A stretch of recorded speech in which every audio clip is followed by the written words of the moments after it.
அடி மீது அடி வைத்து அழகான நடை வைத்து விளையாட ஓடிவா முருகா, என்னோடு சேரவா முருகா, உன்னோடு சாய்ந்தாட உடல் எங்கு தள்ளாட உயிர் மெல்ல ஏங்குதே குமரா, உன்னை காணும் ஆசைத்தான் குறைவாம், கண்ணோடு ஒளி இல்லை வழிகாட்ட பாவா. வேலும் மயிலும் சேவலும் துணை.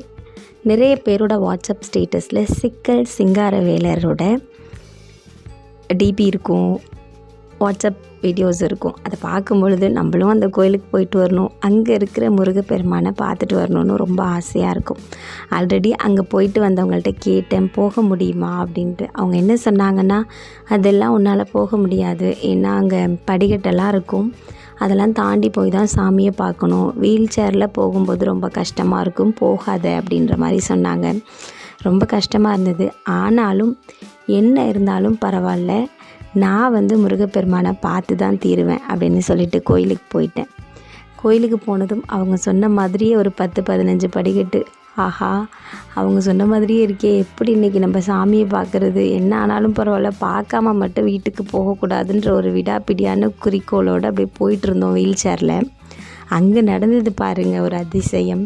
அங்கே இருக்கிற செக்யூரிட்டிஸ் எல்லாம் அப்படியே என்னை குழந்தைய தூக்குற மாதிரி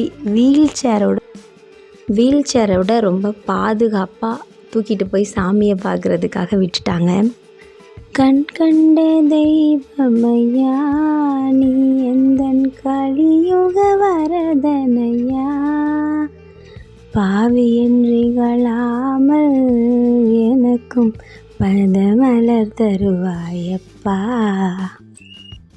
அந்த சாங் அப்படியே உள்ளே ஓடிக்கிட்டே இருந்தது. அப்புறமா முருகப்பெருமானை பார்த்துட்டு, ஏன்பா எனக்கு மட்டும் இவ்வளோ கஷ்டத்தை கொடுக்குறீங்க, நான் படிச்சுட்டு வீட்டில் சும்மா எத்தனை வருஷம் இருக்கிறது, ஏன் எனக்கு ஒரு நல்ல ஜாப் இல்லை, ஏன் என்னை சுற்றி நிறைய சிக்கல்களாகவே இருந்துகிட்டு இருக்குது, நீங்கள் சரி பண்ணக்கூடாதா, நான் கூப்பிட்டா நீங்கள் வரமாட்டிங்களா, நான் அழுகிறது உங்கள் கண்ணுக்கு தெரியுதா இல்லையா, எனக்கு உங்களை எப்படி கும்பிடணும்னு தெரியல, இருந்தாலும் நிறைய பேர் சொல்கிறதெல்லாம் பார்த்து என்னால் முடிஞ்ச அளவுக்கு திருப்புகள் படிக்கிறேன், வேல்மாறல் படிக்கிறேன், தினமும் உங்கள் முன்னாடி உட்காந்து அழுகிறேன், கந்த சஷ்டி கவசம் படிக்கிறேன், இப்படிலாம் இருந்தும் ஏன்பா நீங்கள் என்கிட்ட வர மாட்டேங்கிறீங்க, என் ப்ராப்ளமே சால்வ் பண்ண மாட்டேங்கிறீங்கன்னு நிறைய கொஸ்டின் கேட்டேன் அவர்கிட்ட. நிறைய கேள்விகள் எல்லாம் கேட்டு முடிச்சுட்டு அவரை ரொம்ப சந்தோஷமாக பார்த்துட்டு கீழே மறுபடியும் அந்த போலீஸ் எல்லாம் ஹெல்ப் பண்ணாங்க, மேலேருந்து கீழே தூக்கிட்டு விட்டாங்க.